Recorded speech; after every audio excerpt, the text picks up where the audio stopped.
ಅವ್ವ ತಾಯಿ ಅವ್ವ ಯಾರು?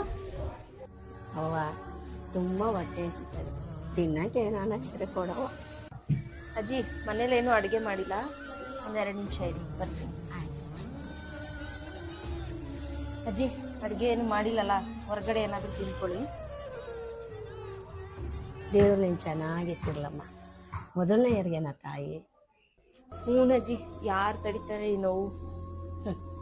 ಮಕ್ಕಳನ್ನ ಎತ್ತಿ ಒತ್ತಿ ಸಾಕಿ ದೊಡ್ಡವ್ರನ್ನ ಮಾಡ್ತೀವಿ, ಆದರೆ ಹೆತ್ತು ತಾಯಿ ತಂದೆನ ಒಂದು ತನ್ನಕ್ಕೂ ಬೀದಿಗೆ ಬಿಡ್ತಾರಲ್ಲ, ಆ ನೋವಿಗಿಂತ ಈ ನೋವು ಯಾವ ತಾಯಿ? ಅಯ್ಯೋ ದೇವರೇ ನೀನು